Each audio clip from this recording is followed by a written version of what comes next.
बिस्मिल्लाहिर्रहमानिर्रहीम। अस्सलाम वालेकुम। Welcome back to my YouTube channel cook with Malaika. क्या हाल चाल है आप सबके और कैसे हैं आप सब? तो आज हम बनाएंगे बहुत ही मज़ेदार किस्म का चटपटा सा पालक पकौड़ा चाट। इसको रमज़ान में बनाएं या किसी भी ओकेजन पर या कोई भी पार्टी हो, जो देखने में भी बहुत अच्छा लगता है और बहुत ही हेल्थी है। तो चलें फिर इसको बनाना स्टार्ट करते हैं। और यहाँ पर मैंने सबसे पहले ले लिए हैं सफ़ेद चने। इनको मैंने क्या किया था कि रात को पानी में भिगो दिया था मीठा सोडा डालकर तकरीबन 1 टीस्पून, और सुबह मैंने अच्छे से पानी से रिंस किया है और फिर मैंने इनको बॉईल कर लिया है।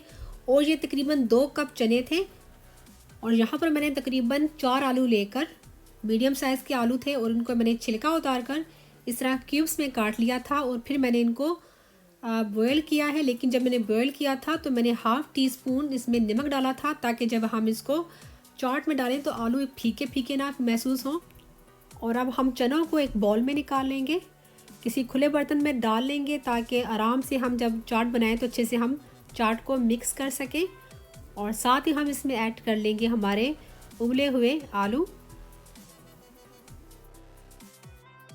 1 टीस्पून हम इसमें ऐड करेंगे मोटी कुटी हुई लाल मिर्चें, और तकरीबन 1.5 टेबल स्पून भरकर चाट मसाला,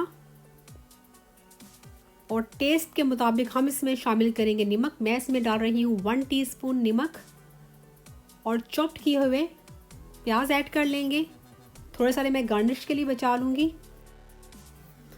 और चॉप्ड किए हुए टमाटर, इनको मैंने रफ सा चॉप्ड कर लिया है, और ये भी हम इसमें ऐड कर लेंगे। थोड़ा सा मैं बचा लूँगी गार्निश के लिए। इनमें हम जितनी भी चीज़ें इस्तेमाल कर रहे हैं आप अपने टेस्ट के हिसाब से ज़्यादा कम कर सकते हैं। अब हम इसमें ऐड करेंगे कटा हुआ हरा धनिया, और ये 2 अदद मेरे पास हरी मिर्च है मोटी वाली, इनको मैंने स्लाइस में काट लिया है। अगर बहुत ज़्यादा तीखा चटपटा सा चाट खाना चाहते हैं तो आप इसमें हरी जो पतली मिर्चें होती हैं वो भी ऐड कर सकते हैं। मैंने जो है इसमें स्पाइसेस रखे हैं वो मैंने मीडियम रखे हैं, लेकिन बहुत चटपटा बनेगा हमारा चाट। कटा हुआ हरा धनिया भी हमने इसमें शामिल कर लिया है, और इससे जो हमारी चाट में जो खुशबू है बहुत ही शानदार किस्म की आती है और खाने का बहुत ही मज़ा आता है।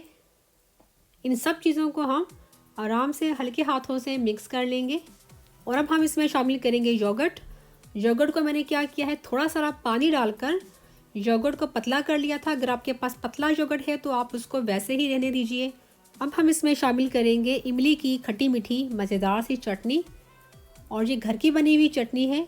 अगर आपको इसकी रेसिपी चाहिए तो आपको मेरे चैनल पर आराम से मिल जाएगी। मैं 2-3 किस्म की जो चटनी है इमली की बनाकर अपलोड की हुई हैं, इनका जो लिंक है मैं शेयर कर दूंगी। इन सब चीज़ों को हम हल्के हाथों से मिक्स कर लेंगे, क्योंकि हमारे जो आलू हैं चने हैं बड़े अच्छे से गले हुए हैं। हम नहीं चाहते कि उनको तेज़ तेज़ मिक्स करके हम चनों को या आलू को तोड़ दें, तो इनकी जो खूबसूरती है वो हमने ख़राब नहीं करनी। चाट को हमने अच्छे से मिक्स कर लिया है, और अब हम इसको करते हैं साइड पर। आते हैं हमारे नेक्स्ट स्टेप की तरफ, और अब हम बनाएंगे पालक के पकोड़े। तो इसके लिए हमें चाहिए होगा बेसन, और यहाँ मैंने तकरीबन 2 कप ले लिया है बेसन। और आप अपनी फैमिली के हिसाब से बेसन की मिकदार को कम ज़्यादा कर सकते हैं। साथ ही हम इसमें ऐड कर लेंगे चावल का आटा, और ये मेरे पास तकरीबन 4 टेबल स्पून भरकर है। इससे जो हमारे पकोड़े हैं बड़े ही क्रिस्पी किस्म के बनेंगे। अब हम इसमें कुछ स्पाइसेस ऐड कर लेंगे, जिसमें मेरे पास है तकरीबन 2 टेबल स्पून भरकर खुश्क धनिया साबित वाला, इनको थोड़ा मैंने मोटा मोटा कूट लिया है। और साथ ही हम इसमें ऐड कर लेंगे 1 टेबल स्पून भरकर अजवाइन, और 1 टीस्पून भरकर सफ़ेद ज़ीरा है साबित वाला, हाफ़ टी स्पून हल्दी का पाउडर, और 1 टेबल स्पून भरकर मोटी कुटी हुई लाल मिर्चें चाहिए होंगी। आप चाहें तो पिसी हुई लाल मिर्चें भी ऐड कर सकते हैं। अब हम इन सब स्पाइसेस को हमारे बेसन में ऐड कर लेंगे, और अब हम इसमें थोड़ा थोड़ा पानी ऐड करके इसका हम अच्छा सा मिक्सचर सा रेडी कर लेंगे। पानी हमने एकदम नहीं ऐड करना, थोड़ा थोड़ा करके ऐड करना है। जितनी हमें ज़रूरत होगी हम उतना ही ऐड करेंगे। साथ साथ अच्छे से इसको मिक्स करते जाएंगे।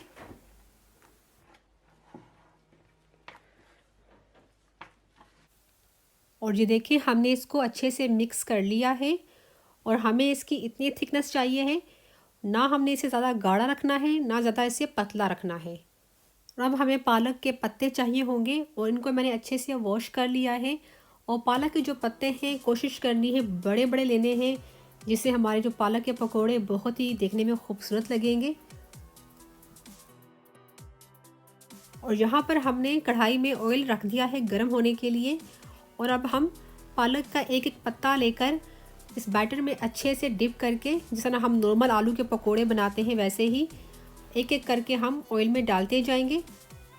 एक एक करके पालक के पत्तों को हमने इस तरह बेसन में अच्छे से कोट करके बोथ साइड से हम ऑयल में डालते जाएंगे। लो टू मीडियम फ्लेम पर हम इसको पकाएंगे, ज़्यादा हाई फ्लेम पर इसको नहीं पकाना। और इतनी देर पकाएंगे जब तक इनका जो दोनों साइड से अच्छा सा गोल्डन सा कलर आ जाए। और अब हम एक एक करके इसकी साइड्स को टर्न कर लेंगे।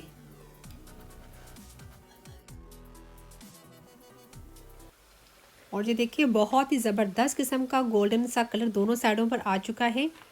और अब हम ऑयल से बाहर निकाल लेंगे इनको।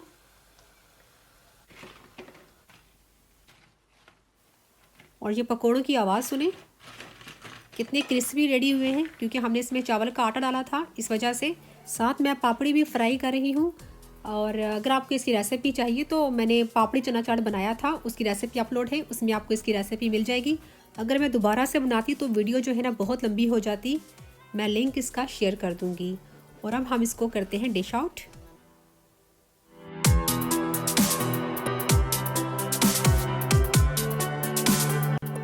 जब भी आप खाना बनाकर उसको डिश आउट करें, मैं समझती हूँ कि उसको बहुत ही अच्छे तरीके से प्रेजेंट करना बहुत ही ज़रूरी है। मैं सबसे पहले प्लेट में जो चना चाट है वो डाल रही हूँ। और साइडों पर हमारे जो है पालक पकोड़ा वो हम लगा देंगे एक एक करके। और अगर आप चाहें तो प्लेट में सबसे पहले जो पालक पकोड़े हैं उनकी एक तह बिछा दें और उसके ऊपर आप जो चना चाट है वो डाल दें, जिस तरह आपको अच्छा लगता है। और देखिए कितना ज़बरदस्त सा हमारा फूल सा बन गया है। ऊपर से हम गार्निश कर लेंगे कटे हुए प्याज, टमाटरों के साथ, योगर्ट के साथ और इमली की चटनी के साथ। थोड़ी सी हम पापड़ी डाल देंगे तोड़कर, कुटी हुई लाल मिर्चें और थोड़ा सा डालेंगे इसके ऊपर हरा धनिया। तो फ्रेंड्स चाट देखने में बहुत अच्छा लग रहा है ना, और टेस्ट में ना पूछे, बहुत ही लाजवाब और बहुत ही मज़ेदार। लीजिए फ्रेंड्स, हमारा ज़बरदस्त किस्म का पालक पकोड़ा चाट हो चुका है रेडी। बहुत ही शानदार किस्म का बना है।